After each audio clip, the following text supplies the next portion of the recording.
One expert from the University of New South Wales, Dylan McConnell, said it is a toss of the coin whether we can get through summer without major outages. I mean, for heaven's sake, Joe, it is just ridiculous. It is just... Well, at least it's 50-50. It could be worse.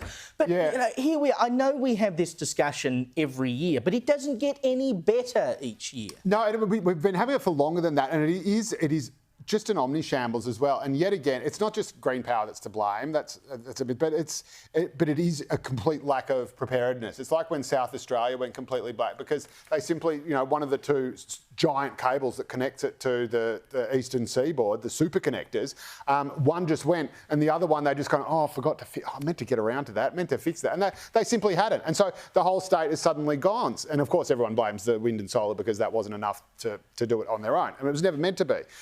Again, you know, we had in Broken Hill, you know, the entire town and surrounds, including really disadvantaged communities, Wilcannia and so forth. And, you know, people talk, oh, we've got to help Indigenous people. Yeah, how about giving them electricity? Well, they were without power because the first generator went down and then the backup generator had not been online, and then they turned on the third emergency generator, and that conked out because of the heat.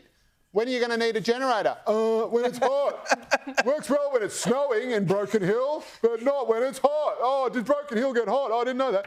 And again, you have this exact same thing here where one of the reasons, or two of the reasons I should say, that there's not enough is because two coal-fired power plants are offline because the maintenance hasn't been kept up. So again, but that's because they've clapped them out intentionally. Correct. They've spent I mean, that's the thing. You can't. I mean, I agree with you, right? Like, everything that you just said is the absolute thing. That it's not.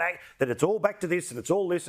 But if you've let the thing that is the ultimate flaw in the energy grid slowly but surely either be blown up or look the other way or never rebuild. That's right. So what's AEMO doing? Because the state government is not doing that. The state government is trying to keep, say, Eraring open longer. They've asked it to stay open for longer, and it is the companies that are saying, no, we don't want to. And so why isn't the energy market operator, why isn't the regulator able to say, no, you'll do what you're down But hang on, because the federal government has diverted all of the money in the energy system, the subsidies, into the renewable system. So if you are an Origin or an AGL or an Alinta or whatever company it might be, why would you want to spend on a coal-fired power station when you know that in 20 years' time you're going to be told to shut it down, Freya? Exactly. Everyone going, that's the reason these aren't being maintained, because it's not economical for them to keep investing. You just have a government that says, no, you have to do it because it is the law, and you don't want your subsidies for your solar farm unless you look after your... They're simultaneously saying, we need you, but then they're also saying, we hate you and we're going to shut you down and you have no future here in Australia. It's like, how do we expect a rational company to respond?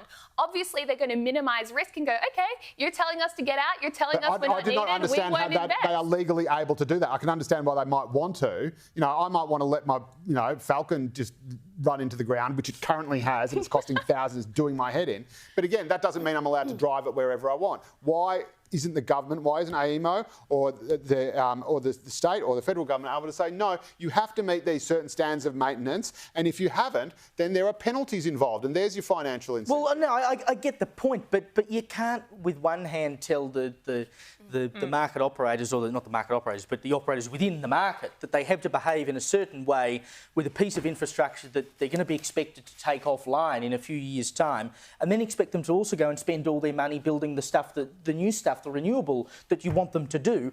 We as consumers want cheap power.